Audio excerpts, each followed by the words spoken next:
Welcome everybody to the 4th Annual Korea Peninsula Forum that's sponsored by the Korea Studies Program in the Jackson School of International Studies here at the University of Washington. I'm Clark Sorenson, I'm the head of the Korea Studies Program. We're co-sponsored by the Korean Consulate in Seattle. And we have a good speaker tonight. I'm only going to introduce the program, and after that, I'm going to turn this over to Professor Chool-Ha, who is our political scientist, who's going to introduce the local council, who's going to introduce our speaker. So, Professor Ha.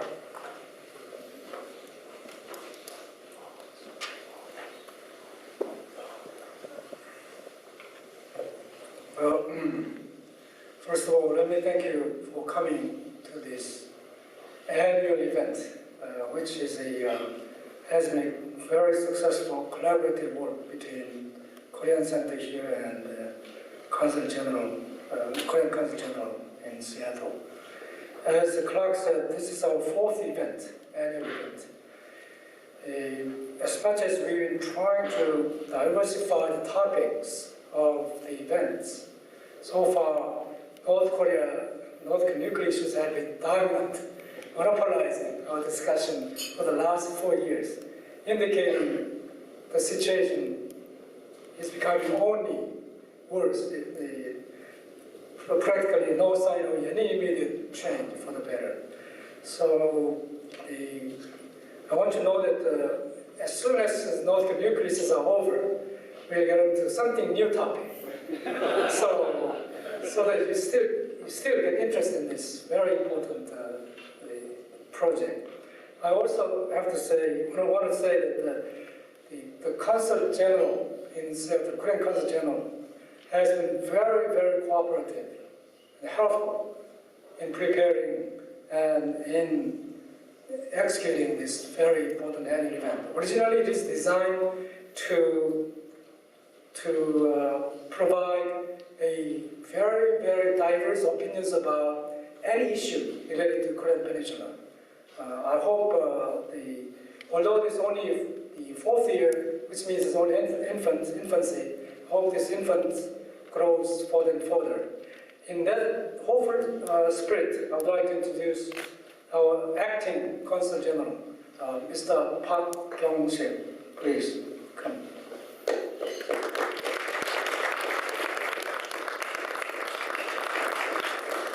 Thank you, Professor Ha. Good evening, everyone. I'm Acting Consul General of Korean Consulate to Seattle. Thank you for taking your precious time to come here today. And actually, I prepared a very beautiful speech, 2 pages long. But Mr. Ha told me that I should make it very short because audiences will be boring if I speak long. Firstly, I would begin quoting the remarks made by Nikki Haley, the U.S. ambassador to the UN, and today she said that the dictator of North Korea made the choice yesterday that brings the world closer to war. And if war comes, the North Korean regime will be utterly destroyed. So if the war is actually broke out, not only the North Korean regime is destroyed, but also my families in South Korea would be really frightened and maybe threatened, so it will cause a big problem. Today we have this Korean Peninsula Forum to find out whether we can find out peaceful resolution on North Korean nuclear issues. And maybe as Dr. Ha said, when we had the first Korean Peninsula Forum 4 years ago, maybe at that time, then Consul General must have told that it is very timely to have a Korean Peninsula Forum today. Maybe second forum and the third forum would be the same. But today's forum would be more than timely because yesterday North Korea fired missiles. And maybe I hope Dr. Adams came from Washington, D.C. would give us a very deep insight on a peaceful solution on North Korea. And the audiences should make a lively question and to help him to reach to that conclusion. So I expect the good presentation and good questions from you. And please enjoy the discussion. Please make many questions. Thank you so much.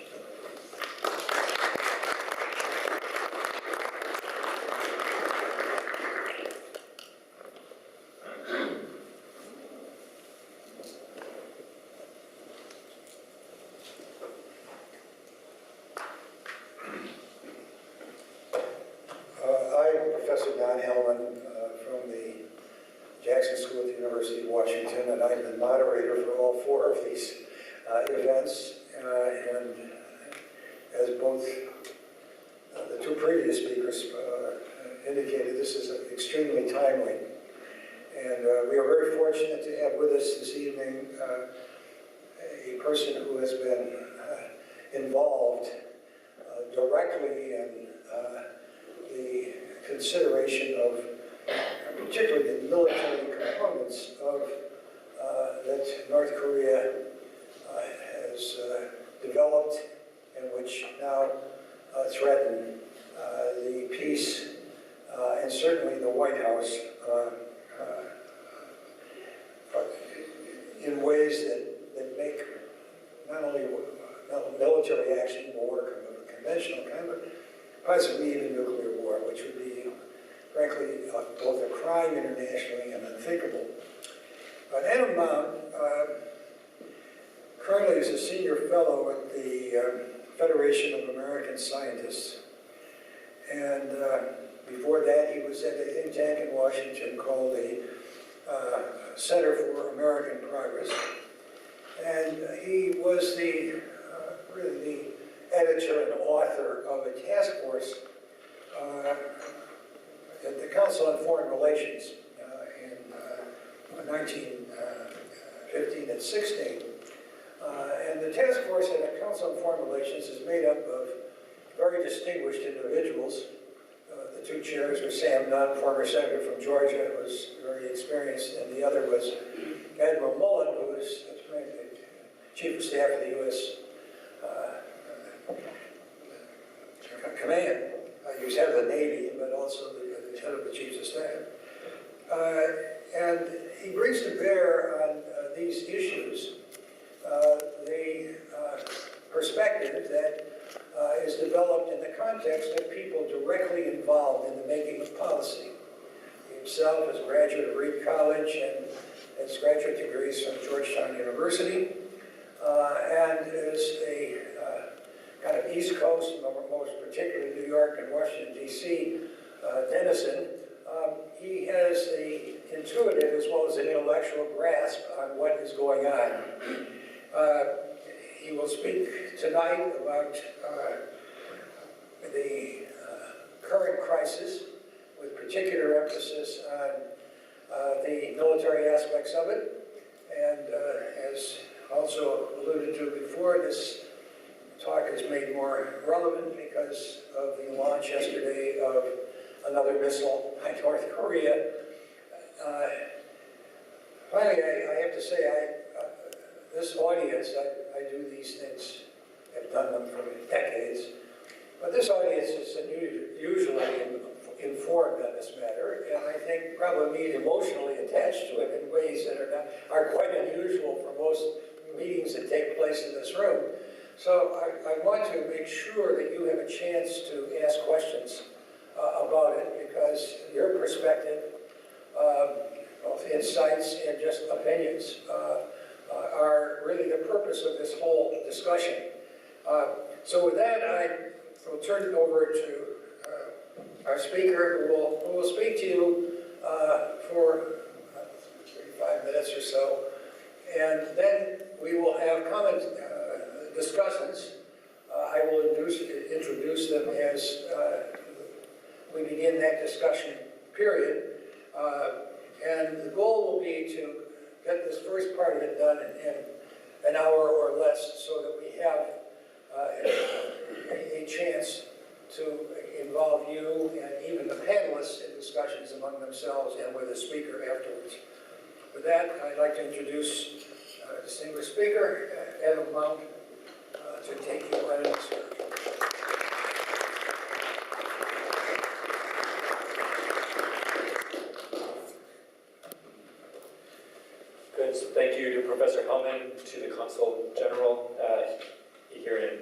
Seattle, and also to the department and all the organizers of the event. I'm so happy to be here. At this time where the crisis and the standoff is evolving rapidly. It's always a fascinating discussion. So, as Professor Hellman mentioned, we'll try to keep this as quick as we can, so we can sort of discuss the issues and I can hear about your perspectives as well. With that in mind, set a time.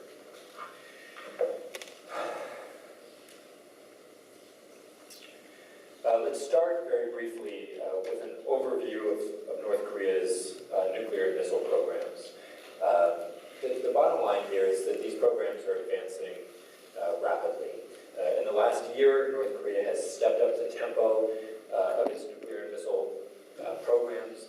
It carried out its 6th nuclear test, which it claimed to be a thermonuclear device, and it has rapidly diversified the number and the type and improved the capability of its missile arsenal. I think and most experts agree that the clear objective of North Korea's testing program is to achieve an operational, capable, and survivable nuclear deterrent. The primary objective of the arsenal is to maintain the survivability and the stability of the regime. And to do that, North Korea believes that they need to hold the United States at risk. But as President Donald Trump assumed office 10 months ago, the standoff has taken on a new and urgent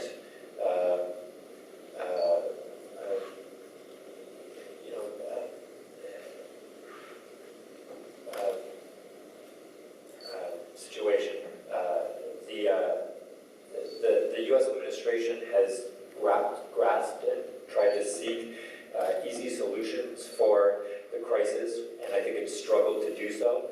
It's struggled to articulate a sustainable and, in fact, a coherent policy to approach the North Korea issue, while at the same time it has tried to raise the tension on the peninsula as a way of trying to seek a new solution to the crisis, to press for denuclearization at an early date. Thus far, I think the clear result of these efforts has been to raise the possibility of a war or conflict on the peninsula, and at the same time, they've had very little effect in altering North Korea's calculus or in holding back this testing program. So as I mentioned, let's start with an overview of the nuclear and missile status. In the last year, there's been rapid progress toward a diverse, capable, and operational force. I think the test that happened a little more than 24 hours ago was the 24th test of the year. It looks to have been, North Korea declared this to be a new missile. They incremented their designation in the Hwasong numbering system from they said that this is not an HS-14, but rather it's a much more capable system that they call the HS-15. As of 3 hours ago, they have released pictures of this missile. And while analysis is still ongoing, it seems clear that this is an entirely new system that falls into the class of a heavy ICBM. It's something roughly analogous to a Russian SS-18 or a Sarmat. It seems clear that they are increasingly concerned with throw weight. They've emphasized in their statement that this is capable of pushing a large size, heavy warhead.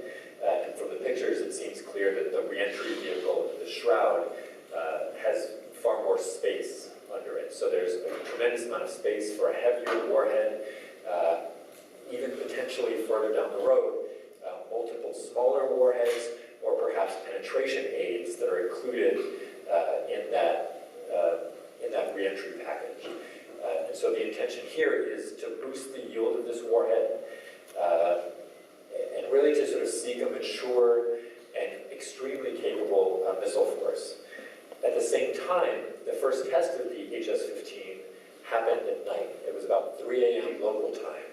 And I believe the intention here was to demonstrate that the missile was operational and could be fired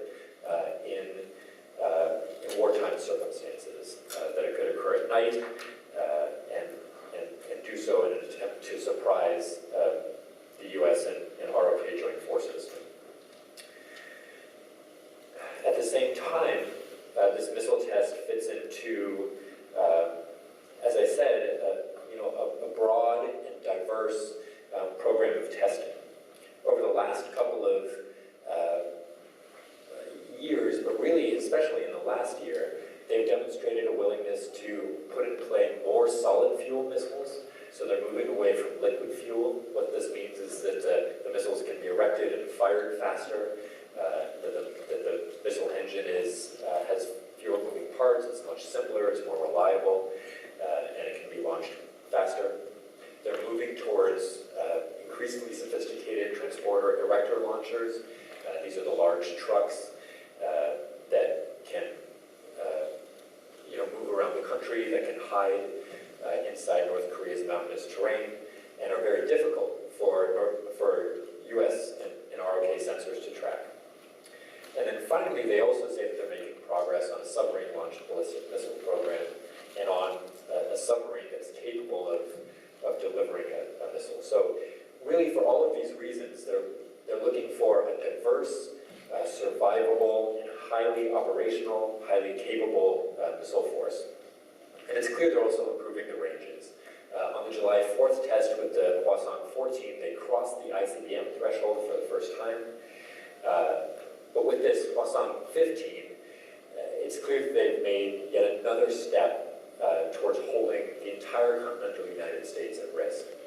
It looks like this missile flew about 4,500 kilometers in the air and then exited the atmosphere. That's about 2/3 the radius of the Earth. It's 10 times higher than the International Space Station. This is a monster missile that's capable of producing enormous thrust. And that brings Washington, D.C. into range, and it also increases the ability of the missile to throw a heavier warhead. So, it's highly alarming. When they did this sixth nuclear test, because we did not have isotopics and fissile material that leaked from the test site, we can't verify their claim that it was a thermonuclear test, but the yield suggests that it was either a highly advanced fission device or a fusion device. And hours prior to testing that warhead or that device, they displayed what analysts sometimes refer to as Mr. Peanut, that it was a sort of a bulbous at two ends with an accentuated waist, mock-up of a warhead, and there were pictures of Kim Jong-un smiling jovially, sort of looking like he was pushing the warhead into a missile shroud, saying, "Look how operational this is." The shape of the device was clearly intended to signal that this is a two-stage device. A thermonuclear device is one in which a fission primary ignites a fusion secondary, which then boosts the yield and helps to burn up more of the fuel. This is how you get these really large yields. So we can't certify that this was a thermonuclear test, but it's entirely plausible they've made significant progress towards that. Over and over, U.S.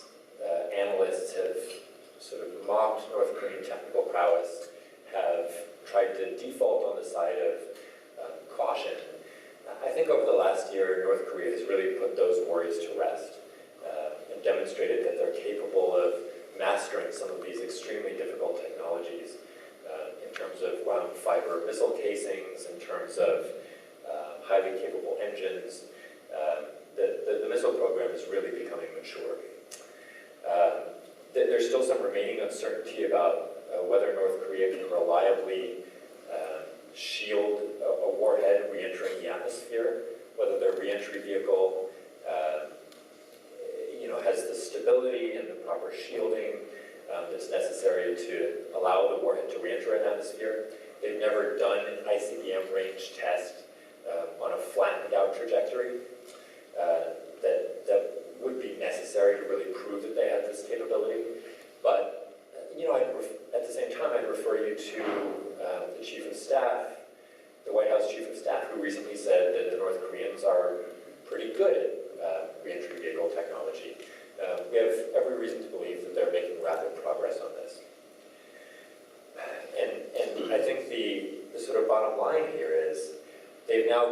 the line where the United States cannot be confident that North Korea is incapable of holding at risk the continental United States with a nuclear-tipped ballistic missile. As a sort of scientific and empirical point of fact, we can't yet be confident that they have this reliable capability, but as a matter of policy, I think we need to assume that they do now. At the same time, North Korea has started to adjust its strategy in the region.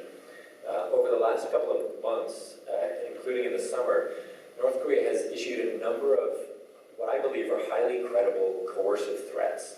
Essentially, they're brandishing their new nuclear missiles of increased ranges to try to degrade the U.S.-aligned deterrent posture. For example, they threatened in August to fire 4 HS-12 intermediate-range ballistic missiles into the waters around Guam, the U.S. territory at Guam. And these were explicitly linked to U.S. B-1 bomber flights, which happen maybe twice a month. They've been happening at an elevated tempo. And they sort of said, in order to contain U.S. forces on Guam, we're going to fire into the waters around Guam, which, needless to say, would be a highly destabilizing event.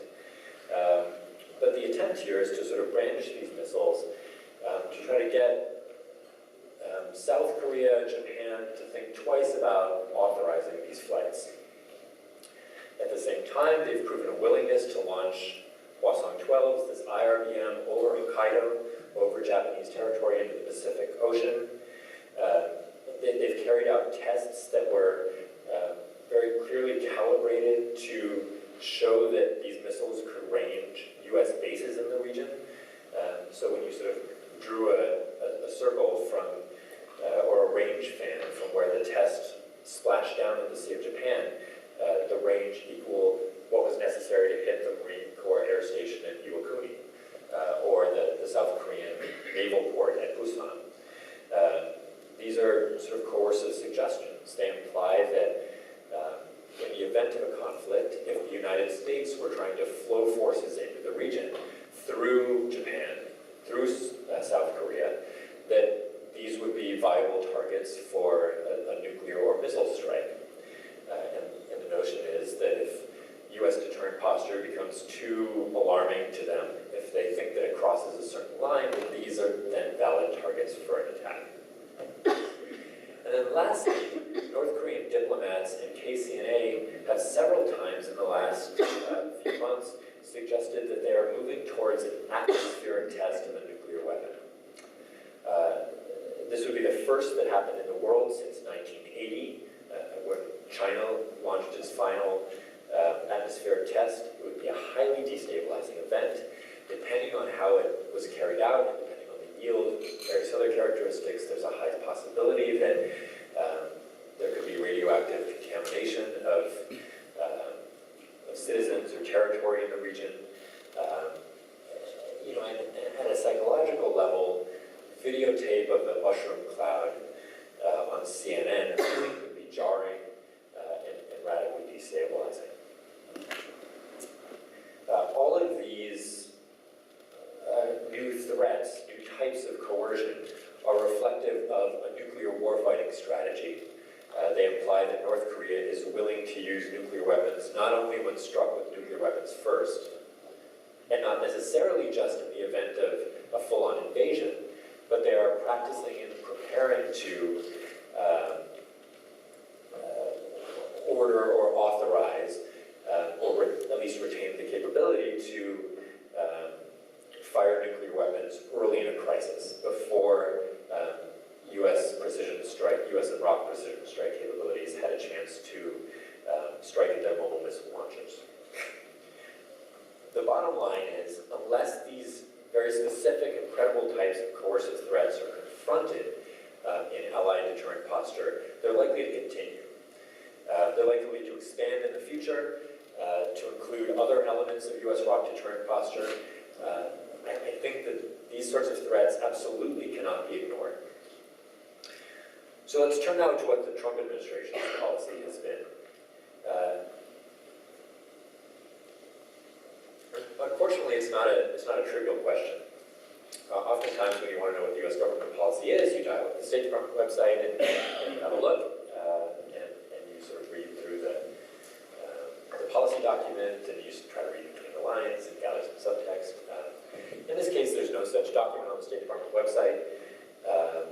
And in fact, the Trump administration and prominent officials in the administration have repeatedly made contradictory statements about their intentions towards North Korea. Every time they contradict one another, it worries me that they've backed themselves into a hole, into a corner. They cut their legs out from under them. They decrease the credibility of U.S. diplomats that are charged with interacting with North Korea and with our allies. They really constrain themselves from,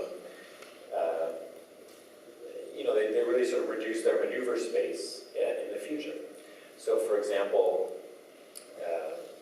some of the most compelling statements of Trump administration policy have come from Secretary of State Rex Tillerson. He and General Mattis in a Wall Street Journal op-ed were very clear that in the end they hope to negotiate with North Korea. That this is what they see as the end game of their denuclearization policy, or what they call a sort of maximum peaceful pressure campaign. But at the same time, whenever Tillerson makes a comment along these lines, within 12 or 24 hours, Trump comes out and contradicts him, sometimes directly, and sometimes in highly personalistic terms. Or it's the vice president, or it's HR McMaster. And every time that happens, it affords the North Koreans the capability of doubting the credibility of the Secretary of State, of doubting whether the United States is committed to a diplomatic process, and really sort of selecting how it wants to respond to these sorts of overtures. So if the United States put a clear and credible negotiating proposal on the table, it would really force North Korea to make a choice. Do we accept the policy, or do we incur the costs from China, from Russia, from the global community that would come along with rejecting this kind of proposal? The Trump administration is not forcing that kind of choice on North Korea. I think the Trump administration has done some things right. To their credit, they have raised the priority of the North Korea issue to the very top of the international agenda. I think it's fair to say that this is the primary U.S.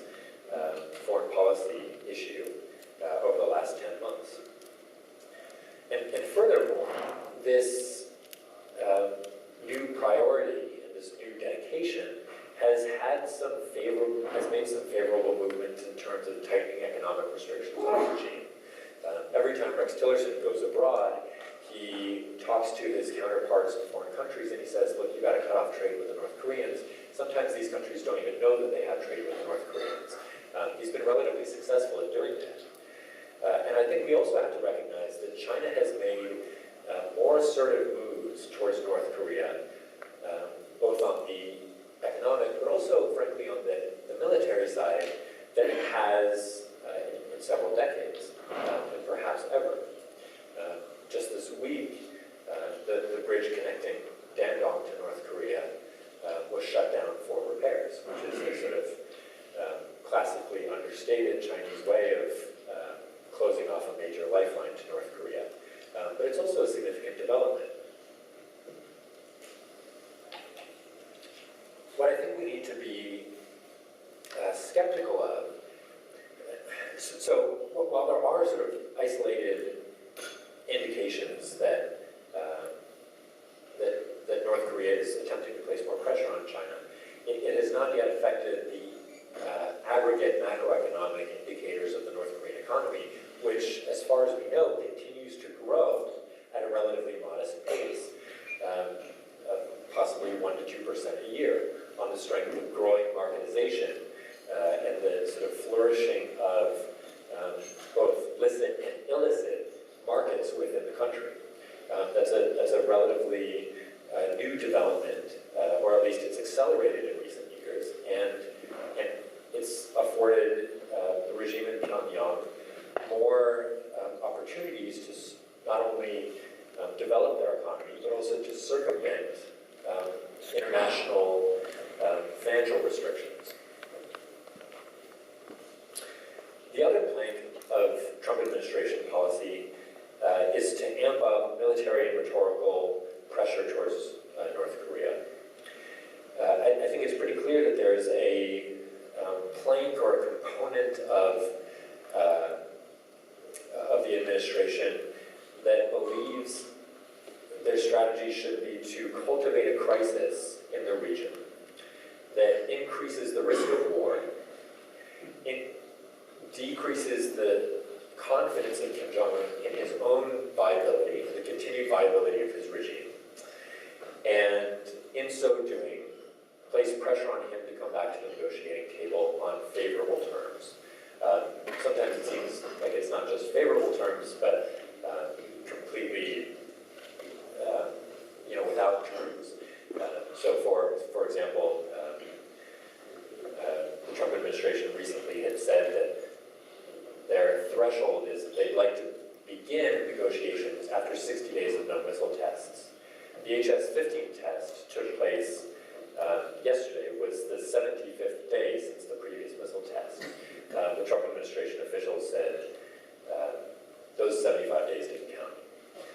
Rather, the North Koreans need to declare that they're engaged in a testing freeze for the right reasons before it can count towards the start of negotiations. It's sort of a mother may I foreign policy.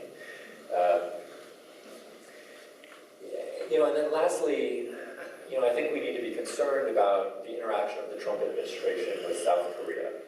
I remain gravely concerned that there are fissures opening up within the alliance that will be difficult to repair and will have lasting consequences for, frankly, the entire security architecture in Northeast Asia. Trump's ambiguity about his commitment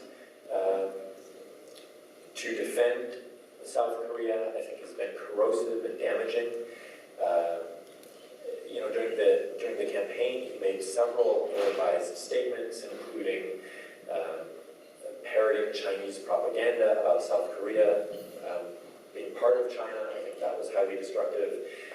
He's raised the Chorus FTA, the free trade agreement issue, at a time when we absolutely should be standing behind our South Korea ally. And at a time when the United States was encouraging first the Park and then the Moon administrations to deploy the Terminal High Altitude Area Defense System, the THAAD missile defense system.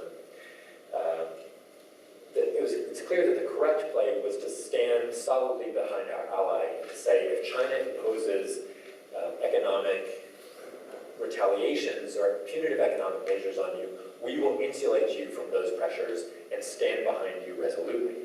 In fact, the Trump administration barely mentioned it at all. Beijing imposed highly damaging economic sanctions that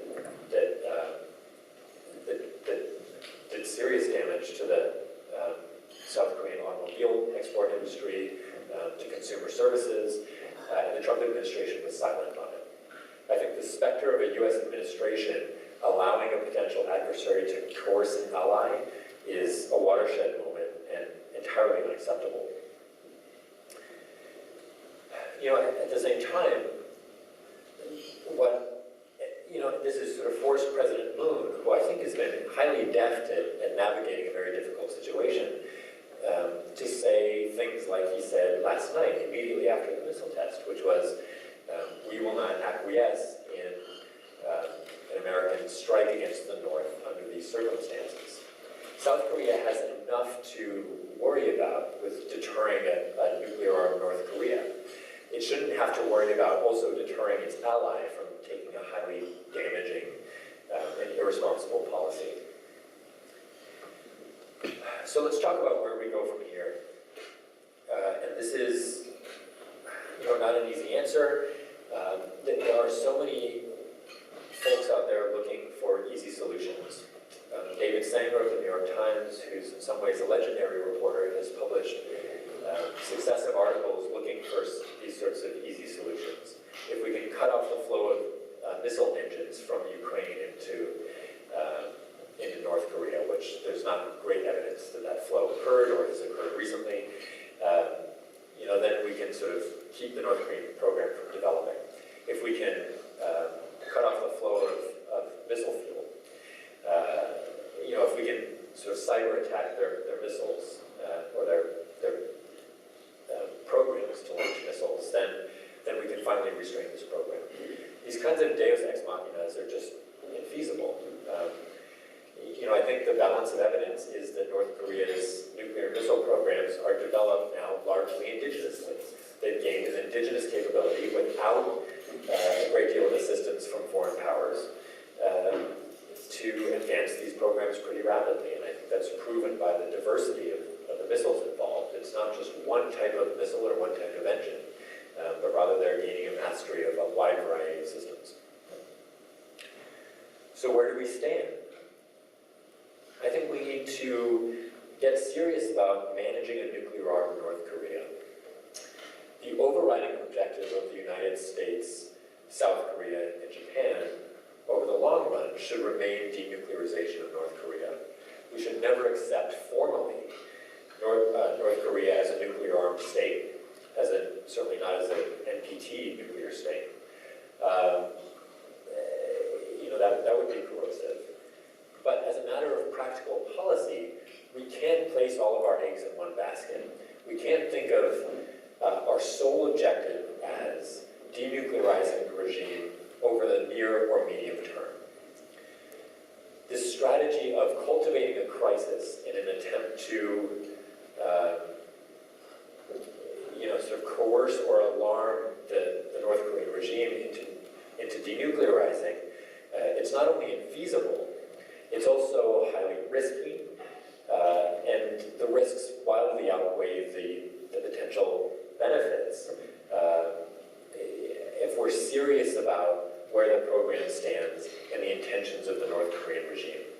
For what it's worth, I think we also need to be clear that Pyongyang has been absolutely emphatic that they have no interest in negotiating on denuclearization in the near term. They say this to any reporter they can find with a microphone. They say it over and over. So what does this mean in practice?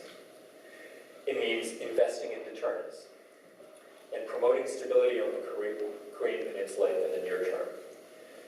The primary interest of China, of South Korea, of Japan, frankly, even of Pyongyang, is in maintaining stability in the region and avoiding a war that nobody wants. The United States has no business being a force for instability in a region that's crucial to American interests. So this means investing in deterrence over the long run. If we are not aggravating the regime through symbolic displays of military hardware, new B-1B bomber flights, three carrier naval exercises. B-1 bomber flights have now, by the way, done missile release drills in the East Sea, crossed the peninsula, and done a similar drill in the West Sea. This is a signal not only to North Korea, but also to China. Increased visits of submarines, and you name it.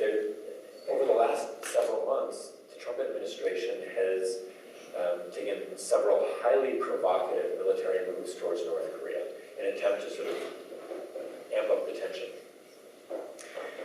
If we abandon these kinds of provocations, we gain more leverage and more ability to deter an increasingly capable North Korea. And make no mistake, they are increasingly capable.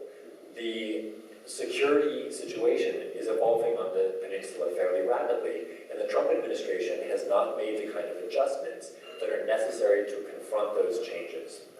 So all emphasis is being placed on these sort of provocative, temporary exercises and displays, while at the same time there's been no additional deployments of military forces to the peninsula. There's been no sort of adjustment or change in Allied deterrent posture to confront these evolutions. I think one thing that we should be thinking of and discussing within the alliance is the possibility of additional deployments of unambiguously defensive forces to the peninsula.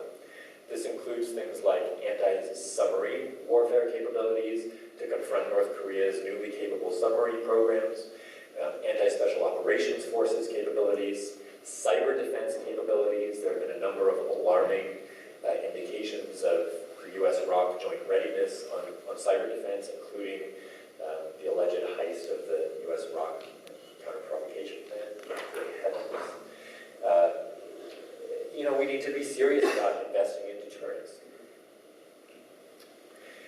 That also means, for example, issuing tailored deterrent threats and also diplomatic outreach to keep North Korea from following through with the kinds of limited, incredible coercive threats we discussed earlier. A primary objective of U.S. policy over the near term, and that means the next several months, should be preventing this atmospheric test from happening. If your entire frame is on denuclearization, you have no room left over to consider whether you can make deterrent threats or whether you can make a diplomatic outreach that can help to limit or prevent an atmospheric nuclear test from happening. That should be a major objective. Another one, for example, should be preventing overflights of North Korean missiles from Japan. If it's possible to do that, it means that North Korea can't perfect or gain confidence in the reliability of its reentry vehicles, or carry out a protracted or full-range ICBM test. It also, for example, couldn't launch HS-12s against Guam. These are limited objectives. They might seem less satisfying in a political speech, but they're absolutely imperative for maintaining the stability of the region and the security of our allies and of the U.S. homeland. And they cannot be ignored in favor of more utopian or more wishful long-term objectives. We should abandon this unconstructive tendency to threaten decapitation strikes against the North Korean regime. Both the South Korean armed forces and now the U.S. military have hinted that this is part of their operational planning. They've carried out exercises designed to show an ability to do this sort of thing. I think that's highly destabilizing. We don't know a great deal about North Korean nuclear doctrine. We can make some pretty good guesses. But the one thing we do know is that if Kim Jong-un's life is at risk, that's when he would use a nuclear weapon. Right? The viability of this state is the absolute objective. That is the absolute goal of the North Korean nuclear program. So, these threats really do represent a completely misguided theory of deterrence.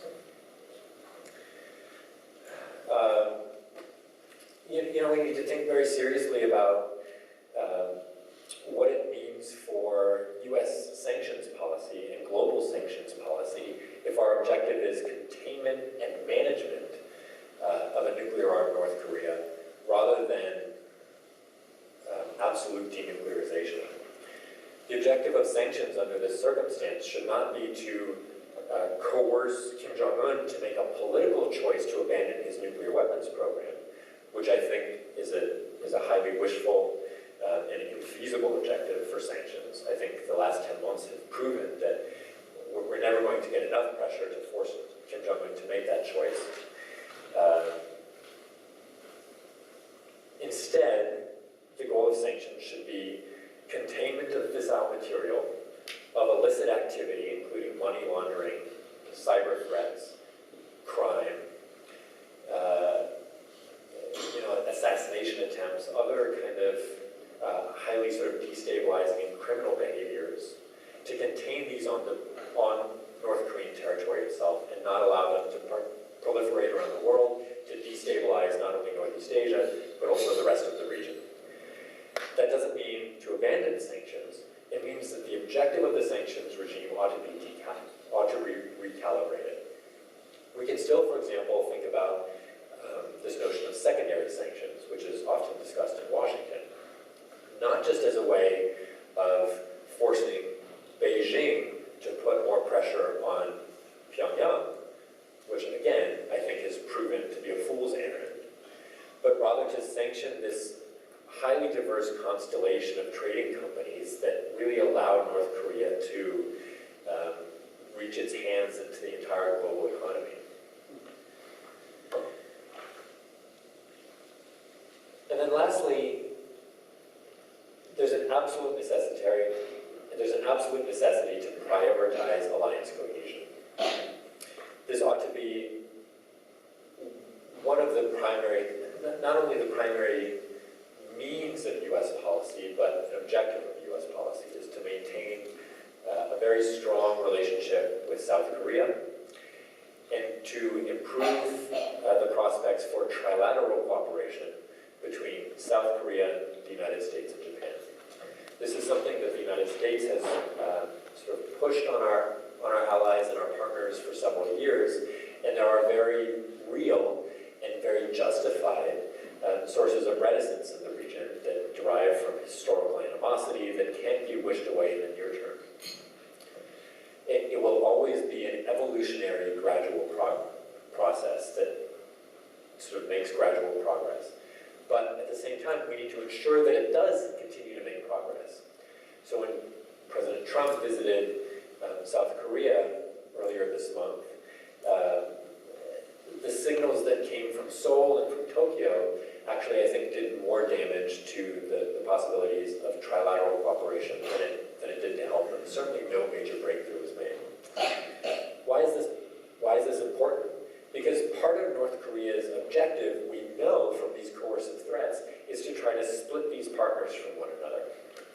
In a contingency, if they can threaten nuclear or missile strikes against Tokyo, against Hokkaido, against Iwakuni, against U.S. bases in Japan, they can not only attrite the flow of forces through Japan, but possibly also knock Japan out of a conflict, force a political decision onto their leadership to say, we're going to stand apart from this conflict and we're not going to get involved. Likewise, you can imagine them doing the same thing in reverse. They sort of strike up a conflict with Japan, but through deterrent pressure, through coercive pressure, try to force President Moon to make a political decision not to defend Japan. Any sign of cleavage or any sign of division between South Korea and Japan really invites this kind of aggression. It's vitally important that the three partners present a united front to Kim Jong-un, that when he looks around the region, he understands that there's nowhere for him to go, that there's no advantage for him to strike up an aggressive war or a crisis or to carry out coercive strikes, that all of the allies in the region, all of the parties in the region will be united in responding to him. And then finally, we might also adjust how we think about China in this circumstance. Donald Trump has said, he's been schizophrenic about this. Over and over he's said, my friend Xi Jinping is doing war on North Korea. He told me over and over, he tells me every time I see him how much he's doing on North Korea, and I for one trust him. But at other times, then he sort of gets back to the White House and he sort of looks around and he goes, gosh, they're not doing nearly enough and I'm sick of it. And so he sort of keeps sort of vacillating wildly back and forth. And I think the sort of bottom line here is that this overemphasis on China has not been constructive. It's clear that China's primary interest is in stability. They're never going to be interested or willing to place enough pressure to threaten on the regime, to threaten its viability, which is a source of instability in the region. And therefore never put enough pressure on the regime to coerce denuclearization on terms that we would ever be comfortable with. But if, on the other hand, we're adjusting our frame and we're thinking about containing and managing a nuclear-armed North Korea, really confronting a nuclear-armed North Korea, as it is in the real world,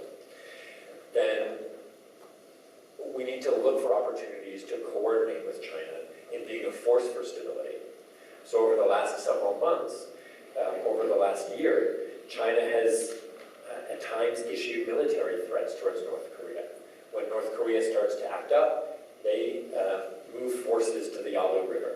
They move light armored forces that are capable of expeditionary operation to the border with North Korea as a way to say both to the United States and to North Korea, look, tone it down. That's something we should look to exploit, not treat China as solely opposed to American interest, but to look for areas where we could both have overlapping and mutually reinforcing effects. And if that means coordinating deterrent actions with towards North Korea, I think that's a phenomenally promising area that is just not permitted by the administration's current framework. So in conclusion, I think we really need to take a very clear-eyed look at where we stand relative to North Korea, abandon these highly political and sometimes wishful propositions that really are not making progress. I think a dispassionate look at the last 10 months have shown that very little of in terms of practical progress has been made, and it's time for an adjustment in strategy. Because without a major adjustment, I think it's clear that the nuclear missile tests will continue at this elevated pace, and North Korea will achieve its objective of this highly capable nuclear missile force. This will raise risks of war for the foreseeable future in a region crucial to American interests. Thanks very much.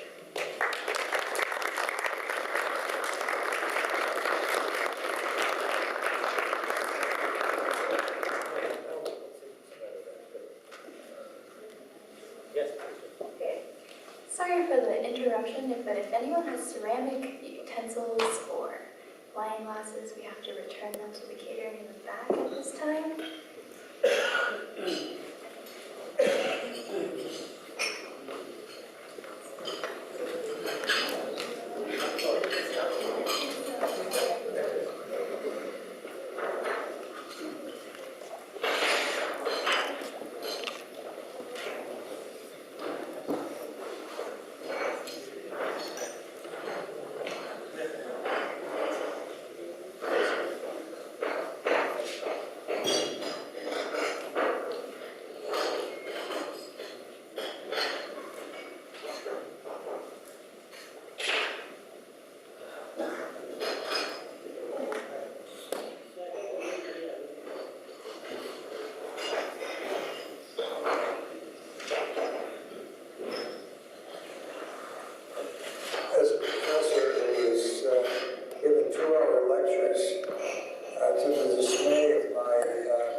We now move to the second component of this discussion period, and as I intimated in my opening remarks,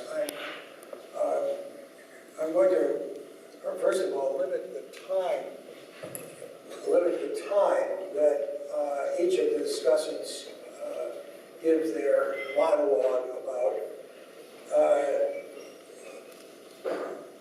They are a distinguished group, all professors at the University of Washington.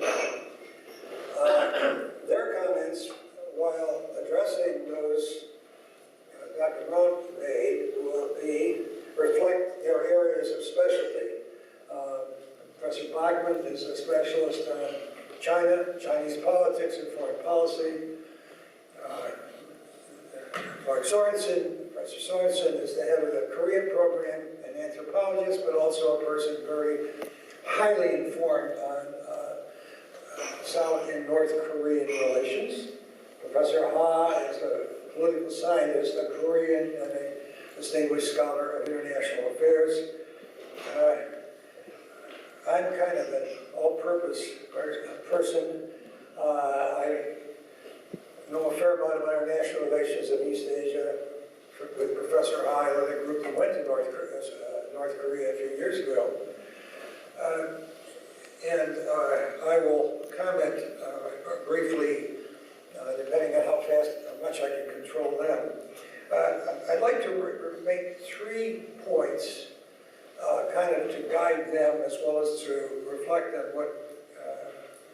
Dr.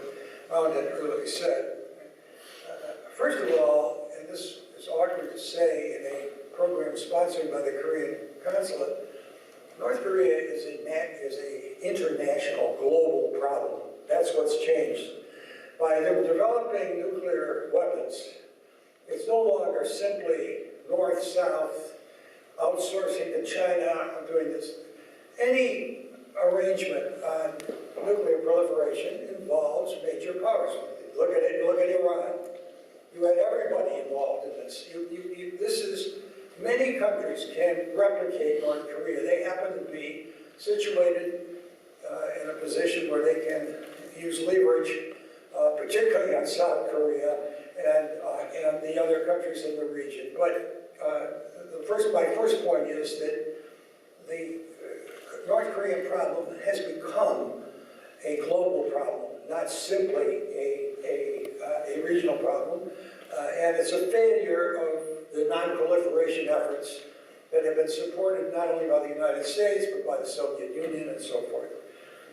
Second point, which should be borne in mind, is if we are going to negotiate with North Korea, when you negotiate with anybody, there are two components, carrots and sticks.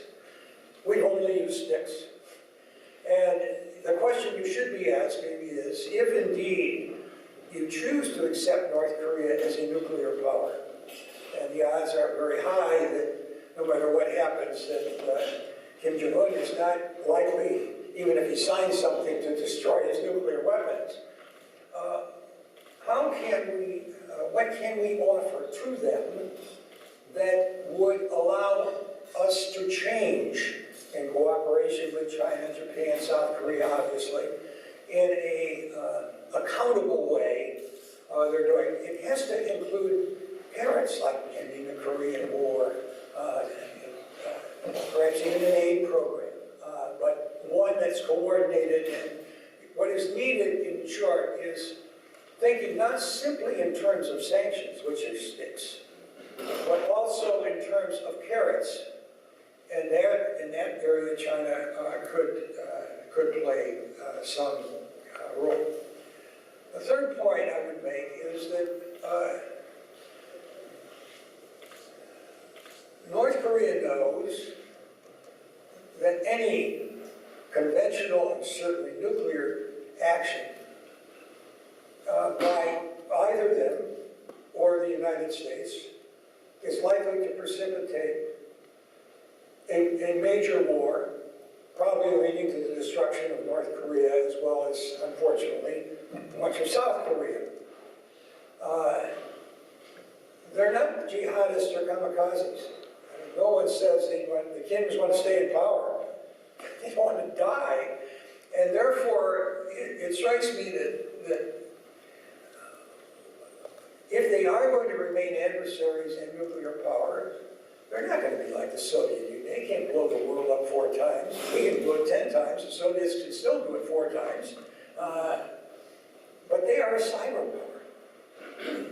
And they can exercise, if they want to be adversarial, in a much cheaper, less destructive way, their influence as a nuclear power that is not exercising, as was the case with the Soviet Union and the United States, capacity to destroy each other in the world, mutual assured destruction.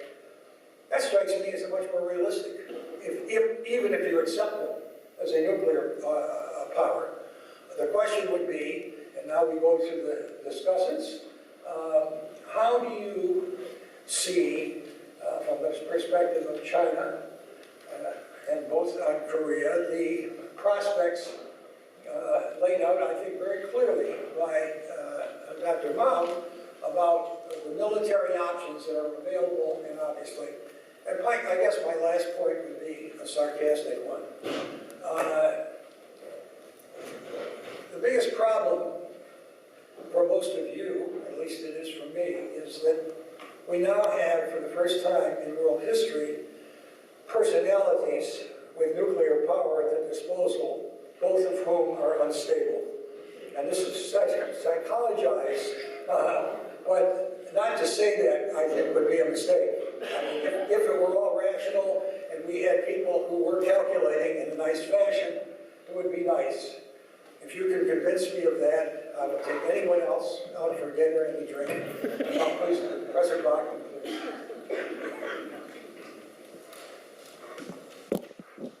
So let me say, if this is working, okay, that I entirely agree with Dr. Mount's recommendations. But I'm going to add some different perspectives that make the story perhaps more difficult even to put his recommendations into. Okay, that make his recommendations more difficult perhaps. I'll speak about credibility, about China, and about U.S. policy.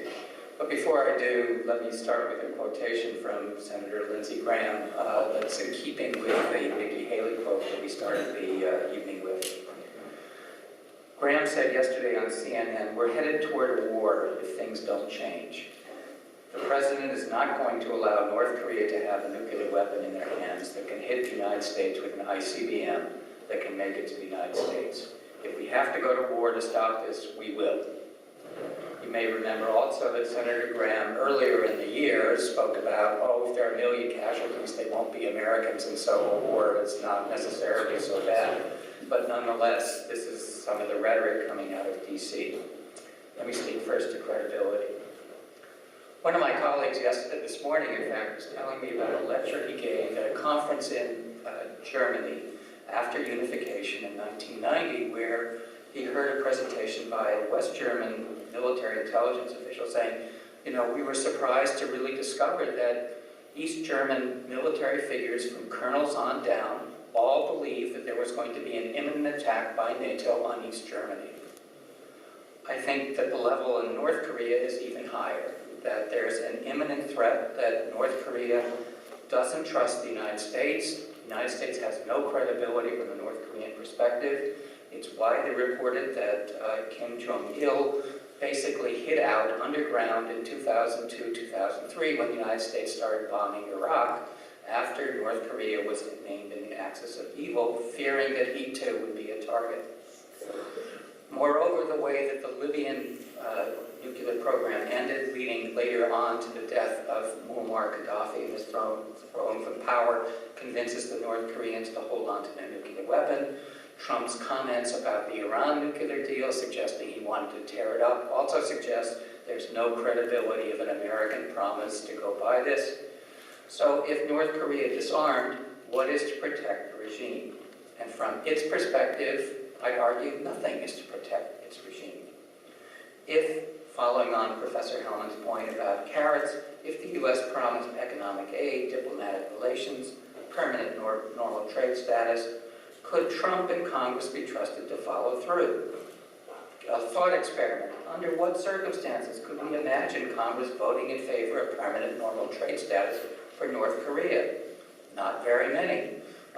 With allocating economic aid to North Korea, even less likely. Of Trump changing his position after a deal was struck. Now that's all too easy to imagine. So nuclear weapons are the insurance policy of the North Korean regime. To speak about China.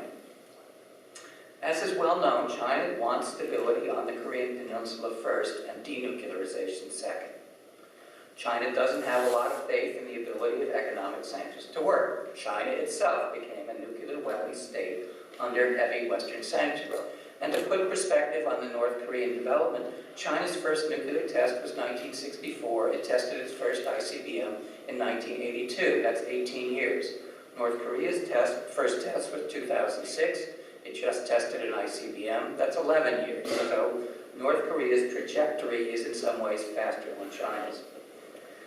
China fears that if cutting off oil and food to North Korea will not be enough to force North Korea to negotiate away its nuclear weapons, and are likely to make China as much a target if North Korea prefers to go down fighting. Moreover, China sees a harsher U.S. policy coming, especially on trade and Chinese investment in the U.S. In this case, in this context, why would China do the heavy lifting for the U.S.? Moreover, if China does completely sever trade with North Korea, it's likely Russia might step in.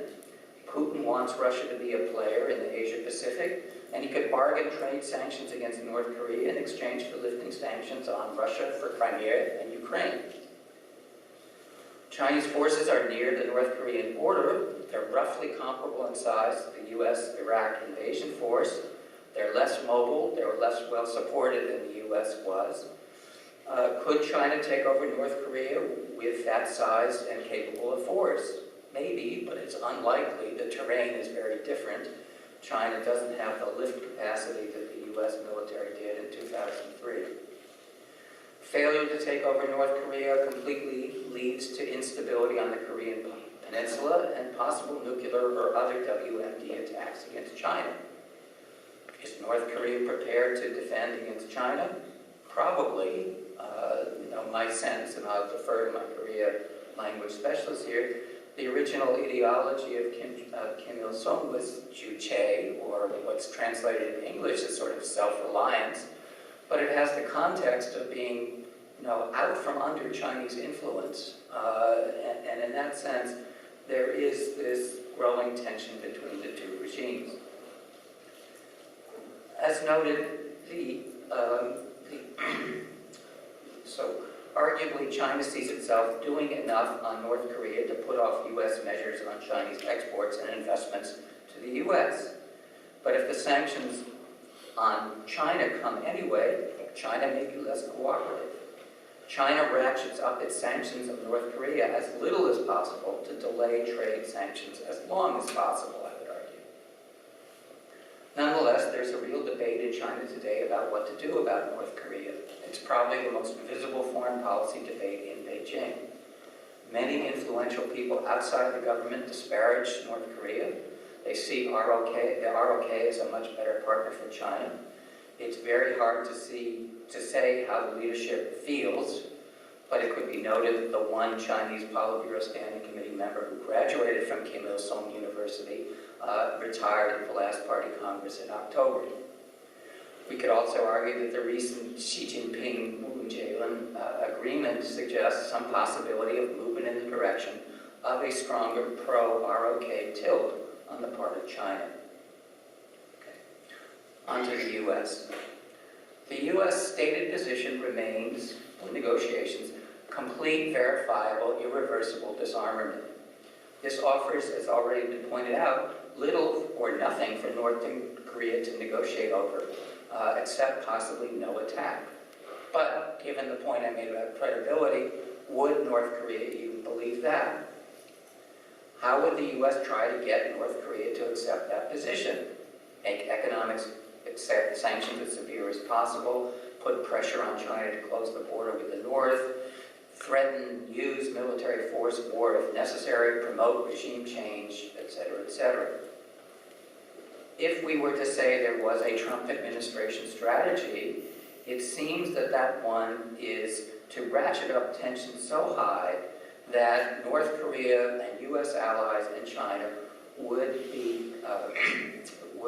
the U.S. would be willing to use force or go to war, and this brings China to step up to the table and bring North Korea to the table.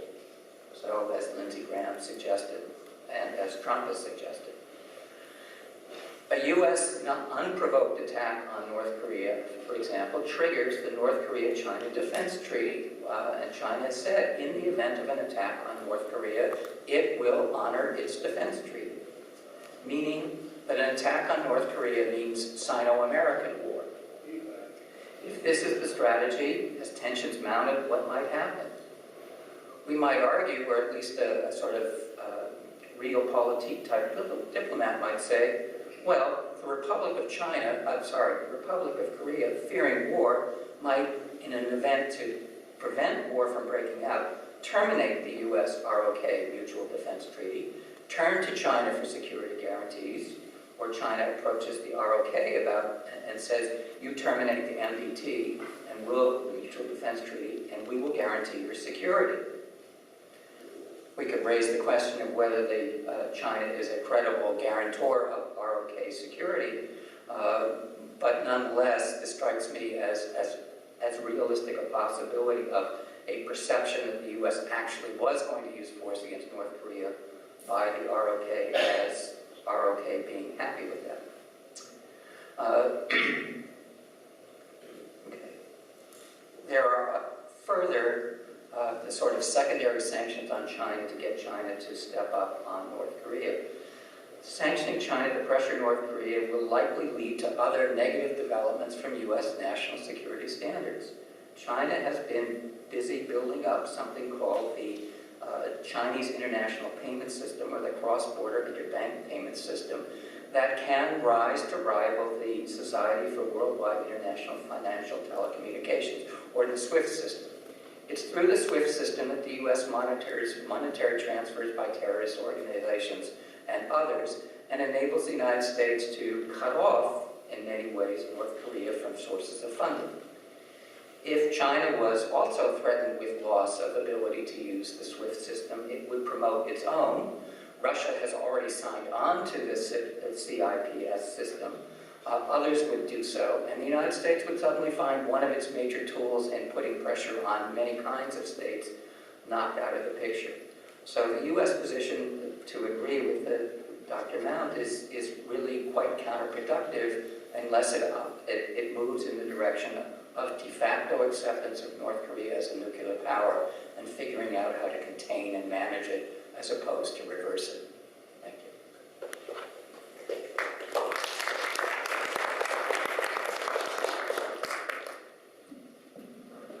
I have much less to say than Professor Bachman. I'm just going to make one or two comments and maybe ask a couple of questions.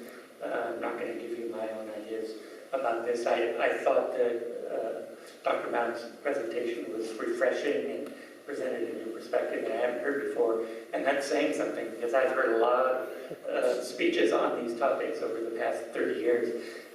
So I'd like to congratulate him on that.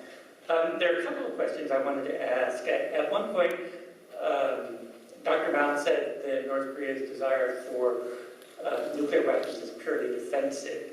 And yet, later on in his talk, he was saying, well, you know, they might use them to pry Japan and South Korea away from the U.S. alliance.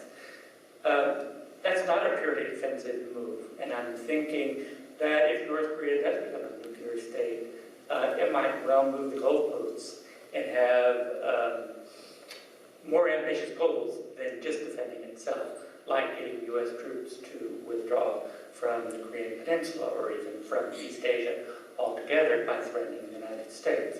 South Koreans have speculated that why would the U.S. Risk the destruction of Kansas for the sake of South Korea. So this is something that I think we need to think about. Will they move the goalposts once they become a nuclear power? On the negotiation industry issue, there's been an interesting new book by Stephen Haggard and Marcus Nolan called Hard Target, which has argued, and I think quite persuasively, that both sanctions and inducements are relatively ineffective in persuading the North Koreans to come to the bargaining table. We can hurt the North Korean economy to a degree, we can help them to a degree, but not enough to get them to change their nuclear policy.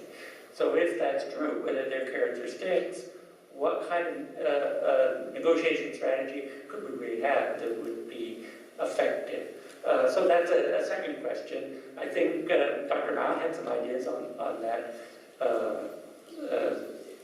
point that were interesting, and I'd like to hear more. Finally, a third question has to do with something that there's been recent publicity about, if you follow South Korean news, and it's a defense program in South Korea called Kill Chain. And Kill Chain is supposed to be a program by which South Korea will develop first-strike capacity to take out North Korea's nuclear weapons before they use them. I'm not enough of a defense analyst to know whether this is feasible or not, so I'd be very interested in what Dr. Mount has to say about whether such a thing could really be created. So I'll leave you with that. Thanks.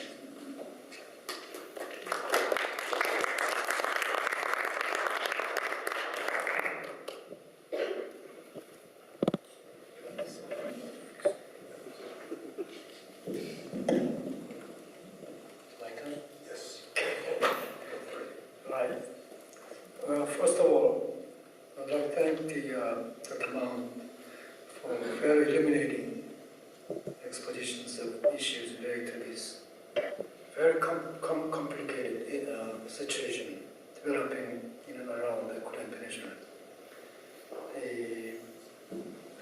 My first observation is this: somehow, wherever I go, whether I go to DC, or Japan, or Korea, everybody is talking about war, possible war, military conflicts. I mean, their main focus to me has been militaristic thinking. All of a sudden, political discussion, political topics have stopped in the discussion. To me, it's a very worrisome situation. Particularly if you stay on the military logic, all of a sudden things become very clear. Whether it's dangerous or not, things look so clear. By that I mean, the most likelihood there could be war in and around the Korean Peninsula. So, for example, back in 2005, in the context of six-party talks, there's enough exchanges between military and politics. In other words, what can the West or the rest five countries, what kind of thing they could give in return for what North Koreans actually would give up. Somehow that logic has completely disappeared in recent discussions. I think it's time to rehabilitate, bring back the smallest political logic. In that regard, I would like to ask Mr. Mount, upon what political conditions would North Korea come to the negotiation table? Because your talk, I remember you alluded to this issue indirectly, but not clearly stated, so I would like to ask that.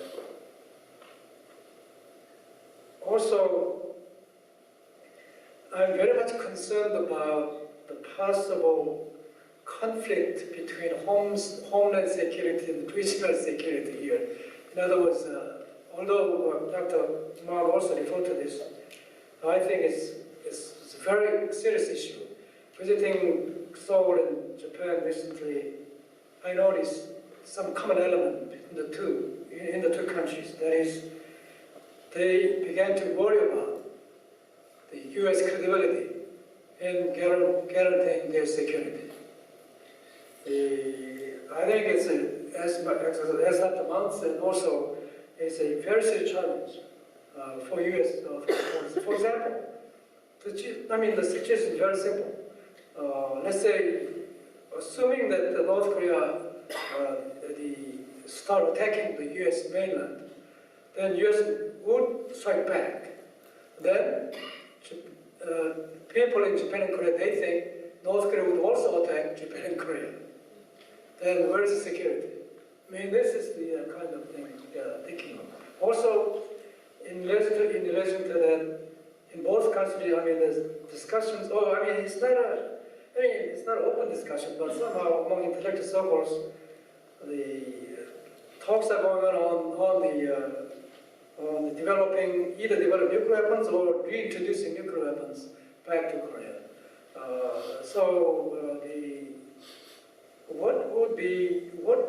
What should the United States, and how could the United States resolve this apparent conflict between homeland security and regional security? That's the question. Second question. And third is, to me, North Korean strategy is, I'm sure, rationally thinking, they will try to come to the negotiation table after they reach farthest possible, reach let's say, close to the completion of the nuclear programs. They'll continue to do so until they reach it. But then, on the U.S. side, they try to bring North Korea back to the negotiation table as early as possible. So I think the time pressure is on the United States, not on the North Korea. In doing so, I see some possible miscalculation on both the sides. For example, my question to you is, do you think the North Korea fully understand the U.S. red lines? In other words, what kind of line the North Korea should not cross in order to be some kind of agreement? I don't think or on the other hand, is there any consensus in Washington D.C. How far they could go in enduring, North Korean nuclear programs? So in between, I see some possibility of miscalculation on both sides. So how to prevent it?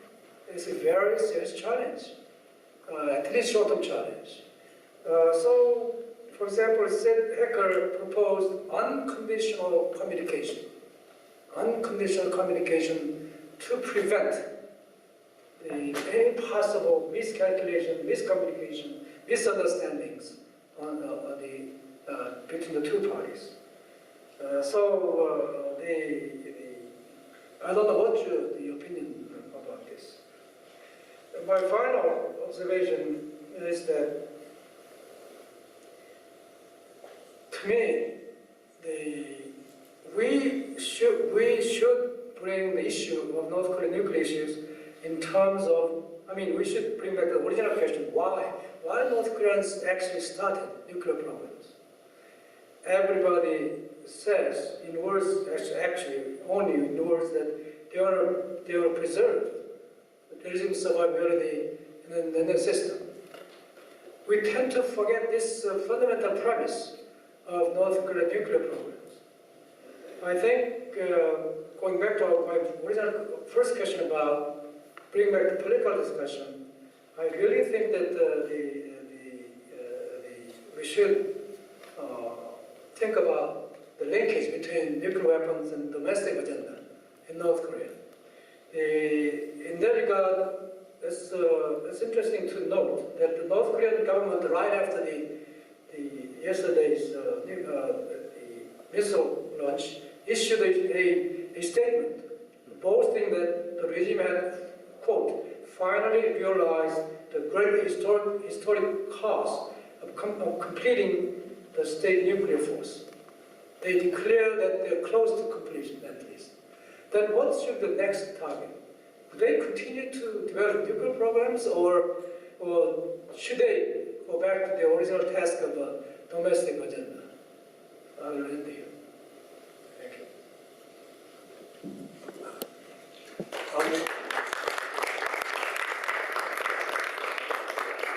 I'll make some brief remarks about American policy and respond not only to Dr. Mouth's thing, but to the comments. I think my first point would be that if the United States is faced with a couple of choices. The ones outlined by President Trump, which were nicely dissected by Dr. Mott, are, annihilation as the option. There is no strategy. It's not even a policy, it's an attitude. And part of the problem we have now is that the preceding administrations had policies, but they weren't right policies. We had a strategy during the Cold War, which was focused primarily on the Soviet Union. But regarding Korea, we've never had a sophisticated strategy, and now we don't even have a policy. We have an attitude. The agenda of which is set by them, not by us. We respond to their name-calling and whatever. If that continues, then I feel very sorry for Korea. I feel sorry for the world. What will happen? It will not just be a failure of American policy. What the Chinese are really worried about is the possible retreat of the United States and the nuclearization of South Korea and Japan, both of which could do it easily, Japan probably about a week. 60% of the people in South Korea now favor nuclearization if the United States doesn't become credible. And they too have 35% of their power is now nuclear. They have the capacity to do it as well. So the choice is not just how stupid are we in Washington. If we don't solve that problem, other people will act in ways that will upset everyone, including the Chinese. The Chinese can't control what is good. The last thing they want would be a nuclear-armed Japan, a nuclear-armed South Korea, a nuclear-armed North Korea, a nuclear-armed Russia, and the United States back, making America great again, or whatever we're doing. The next point is the linkage between economics and military policy. I will predict that 100 years from now, that when historians look back at this era and they look at North Korea, what will be the most distinctive, assuming we all survive what they're doing right now, is that they have succeeded in what I would call winning the Nobel Booby Prize in economics. The Northeast Asian region has had the fastest growing economy in history. Japan, South Korea, and China. And they will be, and probably already are, bigger than North America. But there is one country that has successfully avoided doing anything about that. And that's what they will be noted for. That they succeeded in not participating in modernization in any sense of the word. Nuclearization brings me to my fourth point, which is countries that go nuclear do it because they feel threatened. And it's quite easy to go nuclear. I hate to say this. It's very easy to go nuclear now. South Africa did it. They got the technology from Israel because Israel gave them uranium. Iran felt isolated, and they were on their way to do it until we cut that deal with them. Any country that feels isolated. So it's not just going to be North Korea. It's going to be lots of other countries that respond to our failure to do it. It's not surprising that North Korea went nuclear, as Professor Ha pointed out. But lots of other countries will do it as well. And the problem is what I meant by my earlier remark about being global. To deal with this, you really have to. I love to conclude with this, that I was at a meeting in New York City with the Council on Foreign Relations and General, Joseph Diamond, the head of the Joint Chiefs of Staff. The deputy. He was asked, he'd been in the military for 43 years, and he was asked by someone in the audience, how much has strategy changed in 43 years? And he said, well, I have 3 minutes to answer your question, and I can't really do it, but let me use North Korea as an example. He said, North Korea has a conventional military force. To be sure, it has 1 month's worth of fuel, and it can't survive beyond that without China jumping in and providing the strength. He said, but I can deal with that. We have the capabilities. Secondly, they are a nuclear power.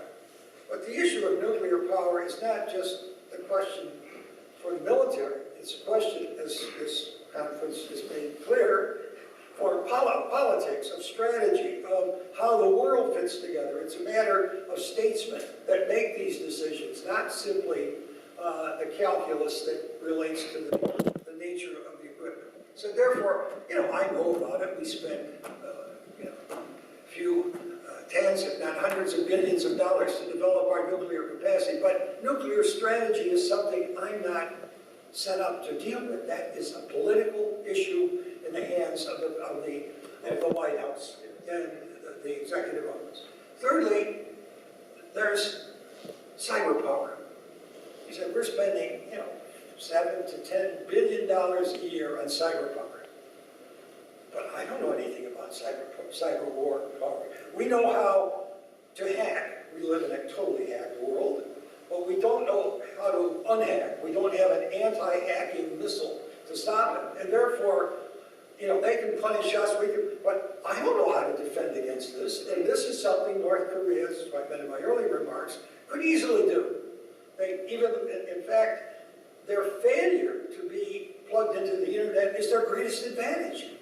What are we going to do to them? They can bring down our grids in ways that, in fact, they're not plugged in. What are we going to do with them? Particularly if we don't. And so it becomes an asset if you're not internet involved. And he said, I can't deal with it. And he said, the fourth issue is, in dealing with North Korea, the sanctions overwhelmingly are economic. He said, I'm a general. I don't make economic policy. And our government is not set up to do this. And said, given the quality of the debate, both in the media and in Congress, and above all in the White House, about these issues, which is, as has been pointed out, I think rather clearly and graphically, is pretty bad. In fact, it's so dysfunctional, it's actually aggravating the situation and reducing it to psychologizing about who is crazier or whatever, and apart from all of the possibilities. The point would be that he is not equipped to deal with it, given the current state of things.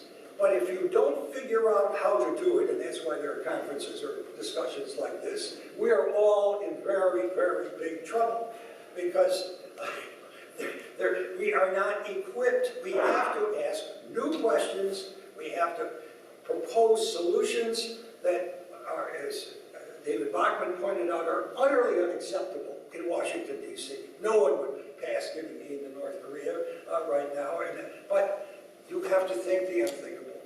I'm going to open it up now to discussions. I'd like to ask Chris Jones over here, who's been sitting listening very carefully. He teaches a course on nuclear energy and power. He's done so for years. Do you have any specific question you would like to ask to start things off? Well, you with Chool and Clark in different ways addressed the South Korean reaction to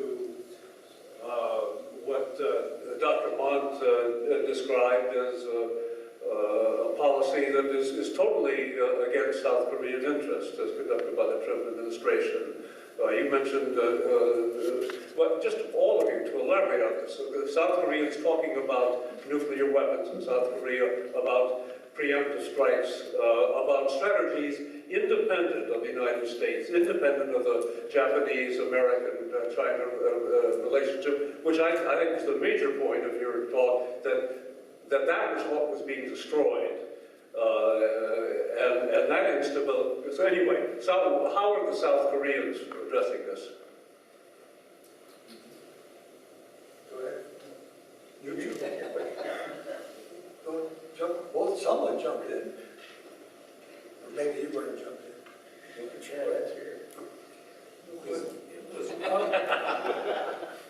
Because I couldn't get your question. How are the South Koreans doing?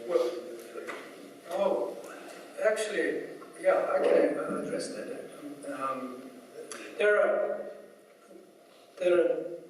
I mean, Korean politics, as usual, has been split between conservatives and progressives. And then conservatives tend to think that they cannot live without the United States. Progressives, they don't know how to deal with the United States. That's the Korean conundrum. Then but even within the conservative circle, now some conservative, let's say, factions or whatever, groups, they began to advocate at least the need for reintroducing the evacuated the intermediate range of nuclear weapons back to Korea. But there's counter-argument. I mean, some conservatives also argue that if that happens, then South Korean nuclear weapons will be closely linked to U.S. control. That's why they want to develop South Korea's own nuclear programs. So there's divergence within the conservatives. Progressives still think that it's not a good idea to reintroduce or even renuclearize Korea. So I don't think there's any form consensus has been built around this issue. But as the U.S. credibility is increasingly being questioned, I'm sure the either reintroducing or nuclearization issue will really come back to South Korean political scene. Yeah, let me add to that. I agree with what Professor Ha already said. If I think of really what's new, which I haven't heard before in South Korea, it's this, the idea of renuclearization, or it's South Korea creating its own nuclear deterrent. That thought has always been there, but it's never been very popular, and now 60% of the people say they like that. And the other thing was this kill chain program, which I mentioned, which is the first time I've really seen South Korea, at least to my knowledge, seriously trying to create its own preemptive deterrent. Whether that's possible or not, I want Dr. Nam to tell me, but you can read about it in the newspaper. So this idea that some people in South Korea, and some of them who are conservative, which means that they would normally be pro-American, are doubting the American commitment and looking for some alternative. So that's what seems new to me. Do you want to answer that? Sure. I mentioned during my remarks that President Moon Jae-in, I think, has been navigating a very bad situation fairly deftly. The Trump administration's vacillation on policy, and quite frankly, sometimes outright explicit questioning of the rationale of the U.S.-ROC alliance, has really, as my colleagues have mentioned, sort of changed the calculus within Seoul. I am in no way sort of ambiguous about the possibility of renuclearizing Korea. I've said publicly, and I think it is the worst idea ever. It would be a strategic calamity for South Korea that would damage its security immeasurably. I think the Trump administration has exacerbated this by stoking fears of decoupling. I also think that his discussion of nuclear weapons as a valid and indeed an essential instrument of U.S. military power, modern military power, is also destructive in that regard. We should flag that the U.S. nuclear posture review is due out in the next 2 to 3 months. And early rumors suggest that this will include walking back the U.S. commitment to seek a world without nuclear weapons under the NPT. It may propose new nuclear weapons systems. It may walk back negative security assurances to nuclear-armed adversaries. In all three of these sort of measures, to the extent that they happen, will help to erode this global system of norms of nuclear restraint that have helped keep nuclear weapons from being used in 70 years. I think that's radically destructive, and it gives some folks in Seoul, who I'm happy to say, frankly, I think are deeply misguided, the notion that the only credible and really satisfactory signal of American alliance commitment is a nuclear signal. I think that couldn't be further from the truth. The strongest signal that the United States can send of its commitment to the alliance is to continue to do the actions that we're doing day to day, to continue to coordinate and work side by side, staffing the Northern Limit Line, staffing the DMZ, to do these joint exercises, to demonstrate the ability to fight side by side in a conventional conflict, and not to be coerced into changing the game at the nuclear level. We quite frankly have to be prepared to respond to limited North Korean nuclear strikes with conventional options, because that may be the most advantageous response. And so with respect to kill chain, this is relevant here.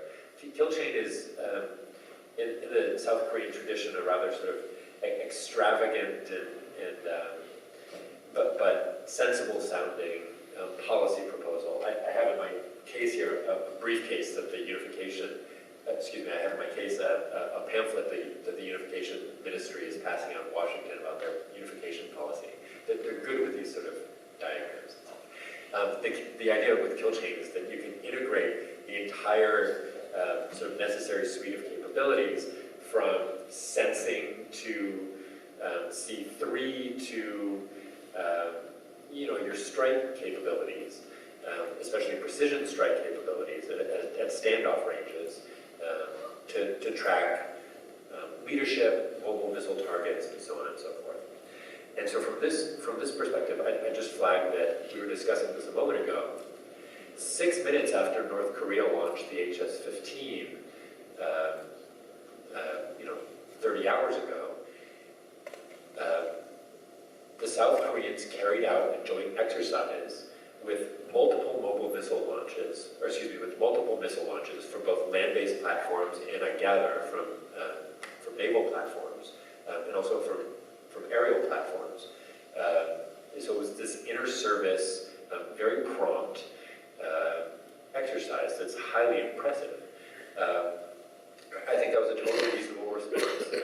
It demonstrates that, for example, North Korea can't be confident that it can fire a salvo of missiles into the south and escape retaliation.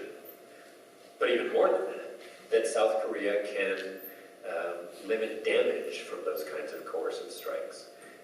The United States needs to stand shoulder to shoulder with South Korea in this effort. This doesn't mean that South Korea has any kind of capability to do a disarming first strike against the North Korean nuclear program. The United States does not have that capability. The sheer number of mobile missiles is totally insurmountable. You have to understand that to do the kind of limited strike that, I'm sorry, I'm going on, but this point is crucial.